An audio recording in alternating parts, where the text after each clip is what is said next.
Welcome. This video was recorded live on World Sake Day, October 1st, 2020. It is a replay of one of the many sake presentations and panels that were live streamed at Sake Day USA, an online sake festival and fundraiser benefiting the American Sake Association, a 501c3 nonprofit organization. The purpose of our nonprofit is to develop approachable and easy to understand sake education materials, as well as to provide affordable access to sake tastings and interactive events.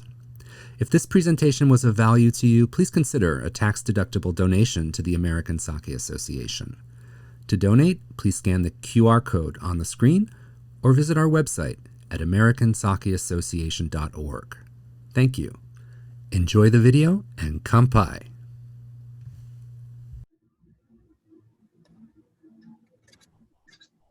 So while we're gathering our last member, super excited about this little roundtable.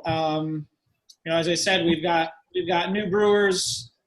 We've got one of the older non-main Japanese brewers here to join us as well to talk about sake. And we also, it's Sake Day, and we're celebrating quote unquote Sake Day USA.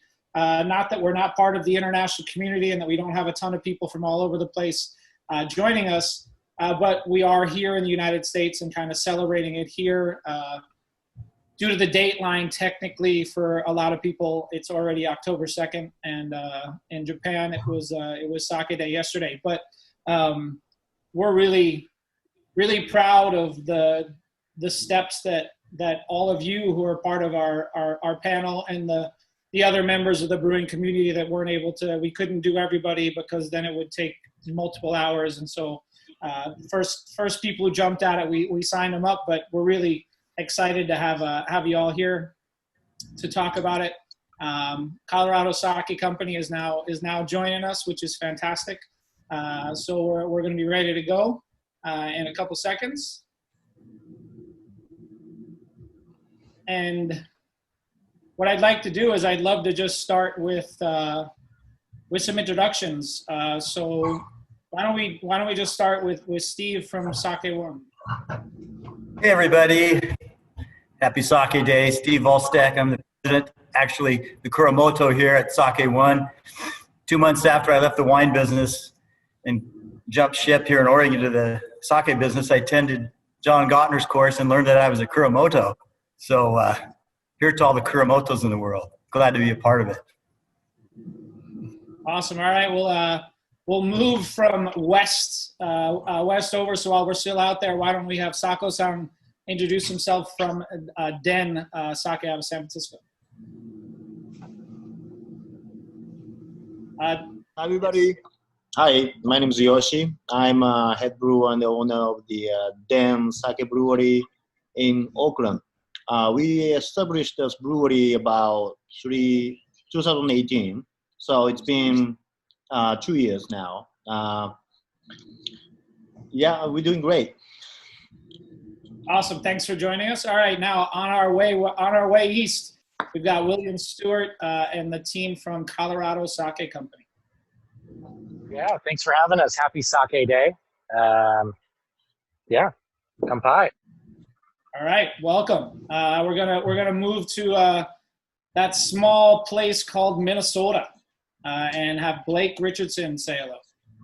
Hello, everybody. Blake Richardson, Moto-I Sake Brewery. This is always a historic occasion for us because it's World Sake Day and it's also the anniversary of Moto-I. This is our 12th year anniversary, so it's great to be here. Fantastic. And then our last introducee is right here, local in New York, and it's Kato-san from Kato Sake Breweries. Hi, happy Sake Day. I'm Shinobu Kato from Kato Sake Works. Today is not 12 years anniversary for us, but just 6 months anniversary. So we opened the door on April 1st, like week after New York lockdown. But I'm glad to be here. Yeah, awesome. Thanks for joining. All right, so we got everybody here. Why don't we just jump right into it? So we'll go reverse order because Kato-san's here. Is what so far has been the number one challenge for you opening a brewery in the USA? And we'll ask everybody that question. Okay, there are so many number one challenges, I guess, and then everybody agree. To me, probably the biggest one was the license, and especially from the New York State. And license is like like all the other government thing that you never know when you get the license approved, and there's no way for you to know beforehand that, hey, oh, this is the date that you'll get approved. And I waited for like 8 months before we can get a license approved. And during that, they asked me the same questions that, hey, when are you going to open? And then I was like, oh, I'd love to know that, right? So I think that was the most challenging for us. All right, as we move west, we'll hit up Blake in Minnesota. What was the biggest challenge for you opening, I mean, of all places, Minneapolis? So back then, the biggest challenge was the licensing as well, with along with sourcing ingredients. And the licensing, sake was a literal mystery to everybody that I had to talk to. And eventually, when I said this magic sentence, and everyone said, "Oh, well, okay, maybe we can do this." I said, "You can put a fire out with sake." And they said, "Oh, okay, well, maybe it's safe then." So they, this idea that it was distilled alcohol was pervasive, and so the idea that it was more likened to beer and wine, that really opened the door to people listening to want to license the brewery, the brew pub. And then sourcing ingredients back then was really difficult. Finding milled rice other than, for instance, Calrose was extremely difficult. Sourcing koji can yeast. So those were the challenges back then. I think those challenges are fading very quickly now, but back then that's what was the hard part. Awesome. William, how about you? Biggest challenge for us was probably license, because there wasn't a law in Colorado that would allow us to exist. So we had to go deal with our local legislative team and have a law drafted up and get it passed. And then obviously sourcing ingredients and understanding where everything comes from. Yeah. Awesome. And then we'll hit up Sako-san and Den. Yes. Well, licensing as well, but the brew licensing part, I think I was told good amount of information from actually Jake from Sequoia. So, I was kind of expecting that, but more like, sourcing all the equipments, probably that was the most challenging part. And especially like us, we kind of started as a more like a low budget, like a brewery. So, we couldn't import everything from Japan. So we had to source everything from here, from beer industry or wine industry. And I need to find out, all the materials are good for, all the process and the, even like a fabric for the koji making, I spent a lot of time researching all the material and, for equipments. And I built most of the equipments by myself too. So that was the hardest part for me. Understood. All right. So Steve, I know you weren't there from the very beginning, but you know the story. So what about SakeOne? What do you think the challenges were back in the day for them? Well, I heard plenty of the stories from the olden days. I guess you would say that. This is our 24th year of brewing sake here in Oregon. That kind of blows my mind to think about it. In '97, when the company started brewing, I was still managing my family's winery. Coincidentally, one of my grape growers, he took me over here to Forest Grove. He said, "I'm building this project out here," and he was the general contractor that built SakeOne. So I actually walked through the Kura before they brewed a drop of sake. So who would have known all these years later I'd be taking over? But I know some of the challenges early on. SakeOne was really the impetus from Japan was Toru Murai, who was the CEO at Momakawa Brewing of Japan. And it's his idea to create a brewery in America that would focus on premium quality sake, Junmai Ginjo quality. So we've done that to this day. And I know some of the early days when they would ship brewing equipment here from Japan, the voltages weren't right, or the inspector would say, no, you can't hook that up here. You're gonna burn the place down.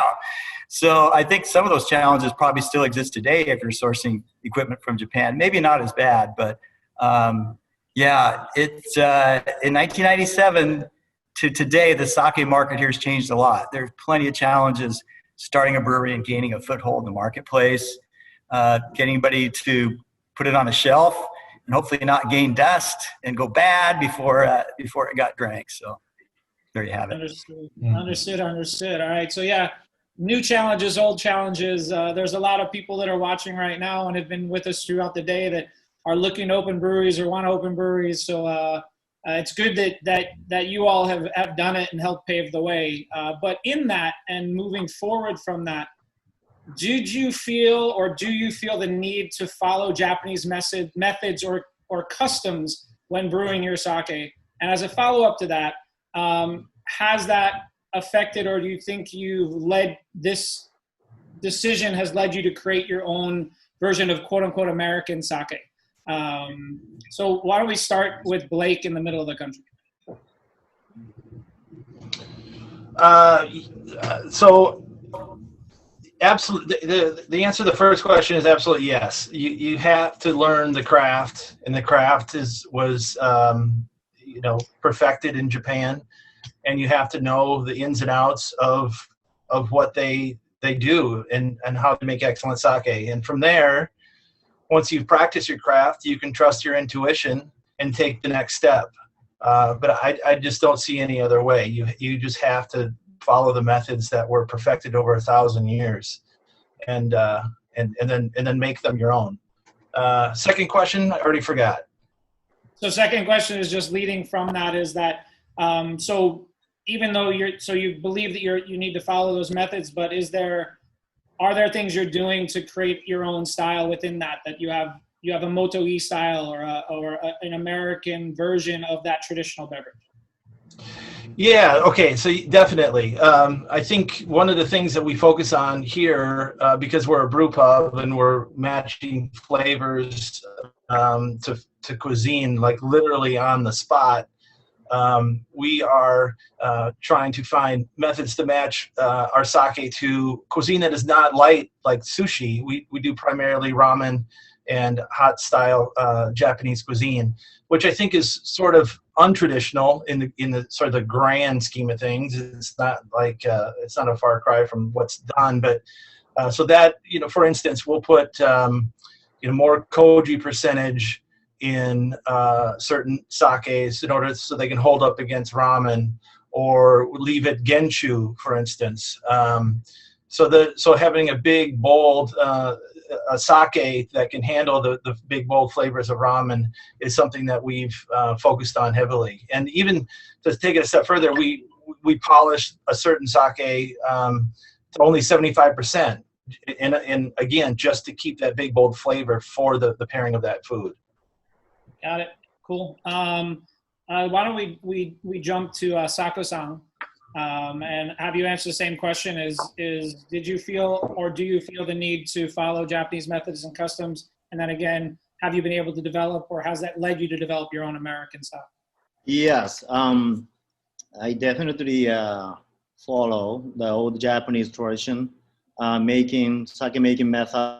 And I feel like as a Japanese person living in the United States, I feel like I'm kind of on the mission to spread out this Japanese traditional craft. So I don't want to go off of those traditional method range, but at the same time, what we eat here is different from the people, what people eat in Japan. So I try to just make a sake to pair well with the food here, that the food that I eat everyday life. So I use the traditional method, the Japanese traditional method, but trying to, create more like, my case, more high acidity, sake to cut through the more protein-rich food and the fattier food, but using all the Japanese traditional method. Yes. Understood. Yeah. So that higher acidity is kind of a slightly new, old, but then also somewhat new Exactly. style of sake, right? It Right. goes I think, way back, it goes way back, and it's also yeah, a little bit. I think How old about, school how sake, about yes. you out? Yeah, thanks. William, how about you out in Colorado? Yeah, I think started everything traditional methods, and then up to a point where you feel confident you can be consistent, and then you just start taking the American approach of asking why, right? Like, why are we doing things this way? Why are we doing things that way? What could we adjust in the fermentation to give it more ester profile or tame it down to pair it ultimately pair with different cuisines? And then koji for us is much different because we're making koji at 5,500 feet. And so, reducing humidity, adding humidity, all those things change in comparison to the Japanese method. So we had to take a step back and think about why our koji wasn't turning out the way it was, or being that premium style. And now we're very satisfied with the product. And then I think, including the American drinker into the sake world, because I don't think that making that correlation with infusions and other things, that's our American style or our approach to reel in clientele that might not come in on a day-to-day basis. Awesome. Yeah, I mean, I've luckily been to the brewery, and you have what you call the American standard, which is American-made sake following quote unquote those traditions with the adjustments for the altitude, and then you have all these fun kind of infusions, so that moves towards that American taste profile and kind of guiding them to the sake at the end. Kato-san, I mean, I know you're only 6 months in, but you've been making sake in various different states for friends and whatnot. So how about you? Do you feel like you need to follow Japanese methods, and then also do you have your own kind of American style developing? Well, I think the answer kind of similar to whatever everybody said, that it's yes to the first question. That in my case, it's a proven method for like, I don't know, 100 years of tradition. And there's a lot of things has been done and perfected to make, good quality sake. So there's a lot to learn and digest. And then I'm not even near to be able to say that I feel comfortable with the consistency and the quality and, all the things that I'm making with my sake. So from that point, the fastest way for me is to learn from the people before me. So for that reason, yes. But that being said, I'm, the market is different in the US, and then also, the culture around craft brewing or fermentation is very different in the US. And then this is a country of inclusion and diversity and those things, right? And somebody invented teriyaki, or somebody invented hibachi, California roll. So those are the good kind of not the transformation, but more like good of two things combined together kind of thing. And I'm lucky to be in the very busy brewery or craft or neighborhood in Brooklyn. And everywhere I go, they are talking about new way of doing, brewing beer, brewing wine, making kombucha, or even like, natto or other fermentation food. And then there's a lot of inspirations.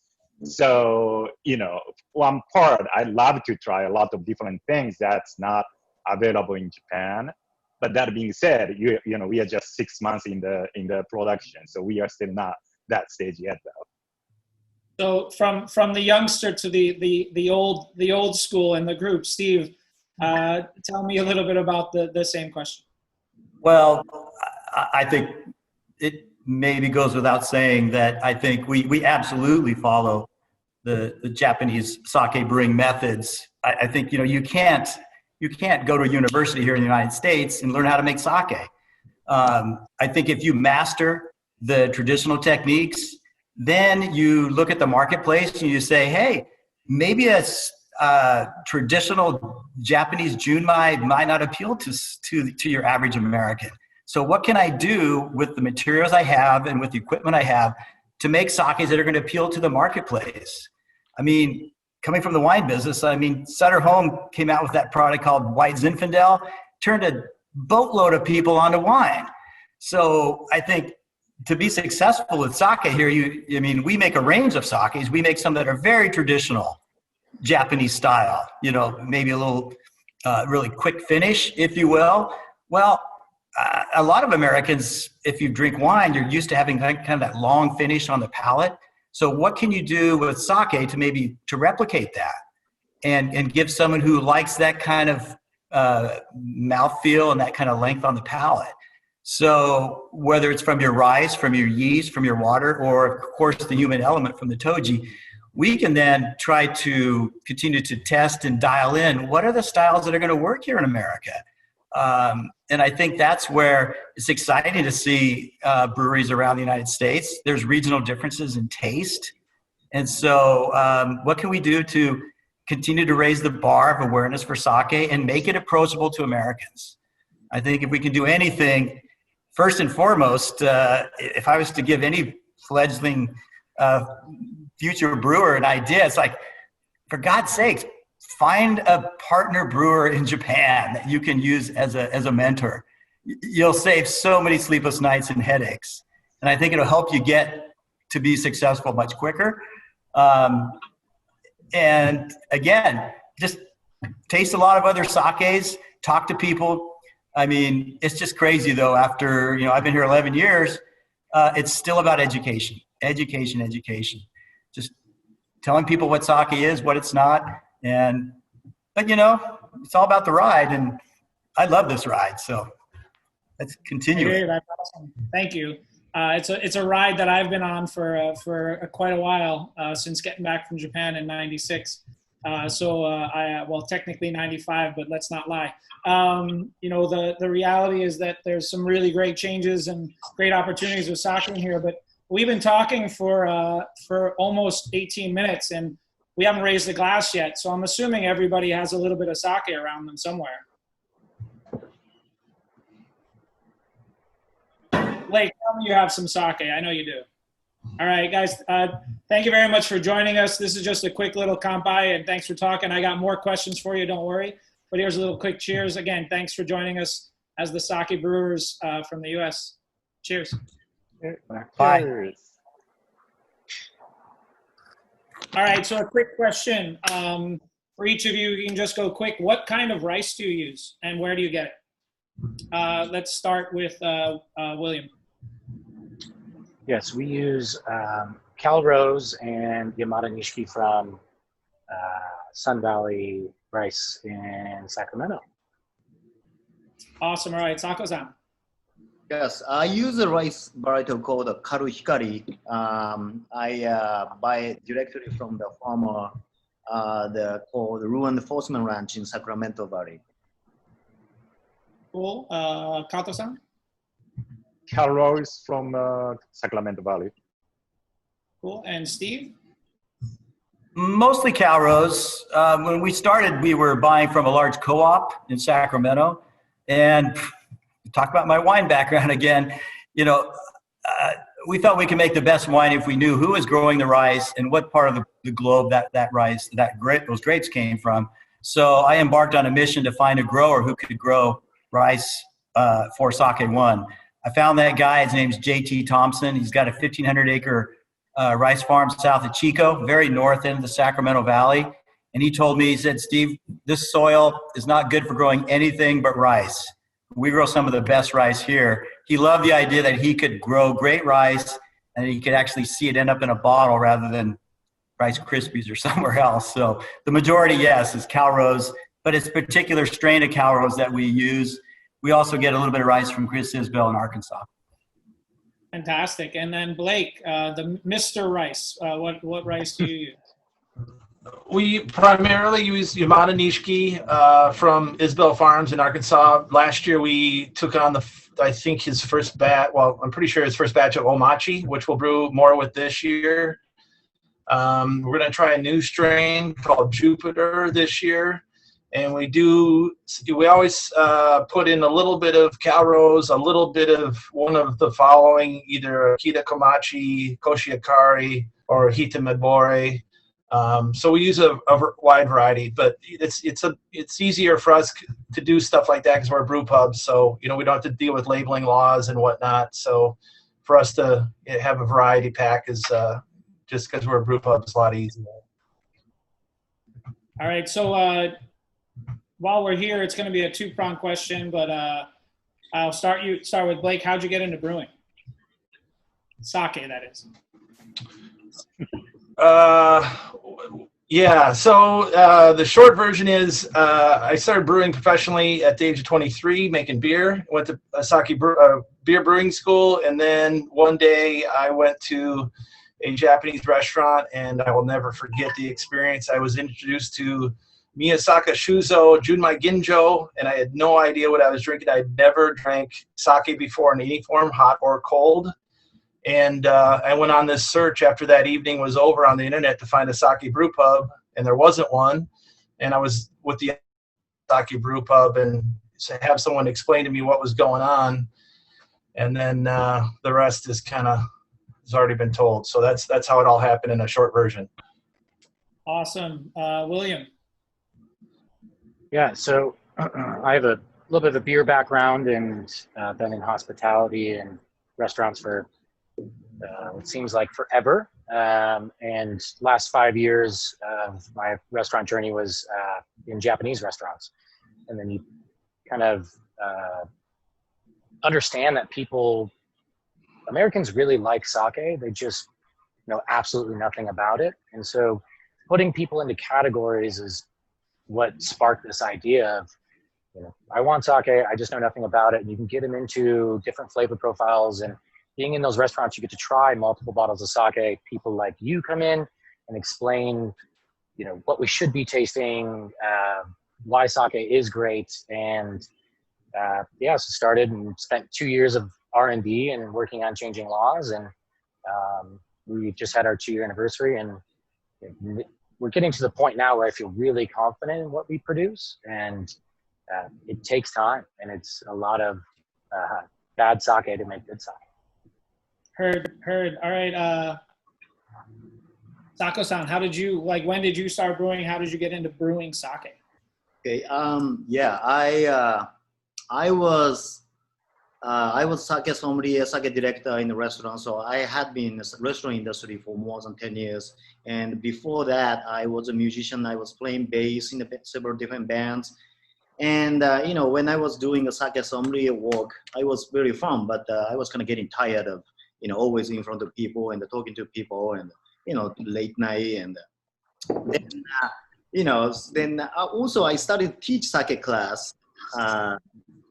Then I was thinking that how I can gain more sake knowledge, and okay, let's brew sake. And I went to the one sake brewery in my hometown, Kanagawa Prefecture, and I did apprenticeship there for 1 month. Then I kind of started to think, okay, maybe the brewing is my thing, and that's definitely I use more my creativity that I was using for the music, and also I don't have to deal with the customer all the time. So it was a kind of like the smooth shift, for me. Yeah. Understood. Cool. I mean, Steve, I know that you're in a unique position there, and coming from a family winery, and then working other places. But what made you transition from that to sake? Before coming to SakeOne, after managing my family's winery for 14 years, I managed Erath Vineyards for 6 until a Washington winery came in and bought the winery. My position became redundant, so I was kind of looking for something. And a recruiter said, hey, there's this opportunity in Forest Grove. You might want to look into it. So I did. I wasn't really much into sake. I'd actually come out here and tasted once or twice. But I found it interesting because the challenges, once I took the job, it's like, this is like trying to sell Oregon Pinot Noir all over again, like back in the 80s and 90s. It's a challenge to get people to understand what it is, why it's different, and why should you drink it, and what you should drink it with. So it's been a revelation. It's been a great ride. I've absolutely loved it. Been able to go to Japan over 20 times. We've got 6 great kuras in Japan. Actually, we also serve as their importer for. So those relationships are just fabulous. I'll take those to my grave. But really, where we are today is with a great Toji, Takumi Kurobara. He joined us 3 years ago. He brewed in Japan for, I think, about 12 years, and in California for about the same. And he just brought this great enthusiasm. And when we do the Kampai, I'm going to show off our first Junmai Daiginja we've ever made in our Kura. So, all right, there you go. It's good stuff. Cool. All right, Kato-san. So since I came to the US, I've been struggling to have the access to a good sake that I want to, provide at my party. Back in Tokyo, I drank bad sake, good sake, but always sake is very much accessible. Right? Came to the US, just realized that there's no, good sake that I can have at my dinner party, and that's why I started brewing by myself. And then since then, it's like a slippery slope, and then I have my own brewery. But one moment was one of my friends who never had sake or never liked sake was like, okay, now this is the first time I enjoy drinking sake. And after my party, she went to a Japanese restaurant and they started ordering sake. And she came back saying that, hey, I'm going to my family's Thanksgiving dinner. Can I buy your sake? So that's when I was like, okay, maybe I have a solution now. So maybe this is what I need to do. That's pretty awesome. So we're getting close to the bewitching hour of Kampai, but one thing I wanted to say and get your quick reactions before we ask each of you to say a little cheers from your area is, for me, listen, I got back from Japan a long time ago. And in 1996, I got into sake and was getting really geeky. And what do you think about it? For me, it's so exciting that Sake Day has become a big enough thing that we could get this many people here. We have this many breweries. We all have this going on. I remember when Sake Day was 4 or 5, geeks like me getting together at Decibel in New York and saying cheers and no one really knowing what exactly Sake Day was. So is that exciting for you all as brewers to know that there's this much reception for Sake Day, for that day of the year that is today, October 1st, where we're Kampaiing? But how do you feel about that? I know, Blake, you've been doing it for a long time. What do you think? Well, I think it's wonderful, but it's not enough. I think we need to change federal law and make sure that everybody has this day off in the future, and take the next steps. But I'll be patient. All right, fair. Sako-san, what do you think about it being this big of a deal? Yes, compared to like 10 years ago, like 15 years ago, I started in the restaurant industry. It's changed a lot, and the sake becomes much more popular now. I'm glad, but like Blake said, I think it's not there yet. We definitely want the people who live in the United States want to just buy sake, just a regular dinner table. That's what we want to happen soon too. Understood. All right, Steve, how do you feel about this? I know your company's been there for a long time. The challenge was there long ago, and it's still here today, but it's great. My biggest satisfaction in my job is turning people on to sake that said, oh, I had that in a Japanese restaurant. It was hot and gave me a bad hangover the next day. It's like, well, here, try this chilled sake. Try this Junmai Ginjo. And it's just like you see the light bulb go on. And I mean, I've got a lot of friends my age that drink a lot of sake these days. So that's the most rewarding part. And these kind of things just do a great job to help promote the cause. Awesome. Kato-san. Well, I fully second what Steve said, that, that's a moment that I enjoyed, best of my day. Yeah. Fantastic. And William? I think about it last year. This didn't exist. You people like you in the industry just have gotten it to this point. And I can't wait for next year when there's 100 people behind me cheersing everyone. I hear you. That's fantastic. All right, so it is 9 o'clock, which means we're going to begin Kampai across America. So we're going to start with you guys before we invite everybody else up. So right now, William, can you just say Kampai to everybody from where you are? Yeah, Kampai from Denver, Colorado. All right, Kato-san. Kampai from Bushwick, Brooklyn. All right, Sako-san, grab your glass. Give us a Kampai. Kampai from Oakland, California. All right, Steve, do the same. Kampai from Forest Grove, Oregon. And Blake? Kampai from Minneapolis, Minnesota. Fantastic. We have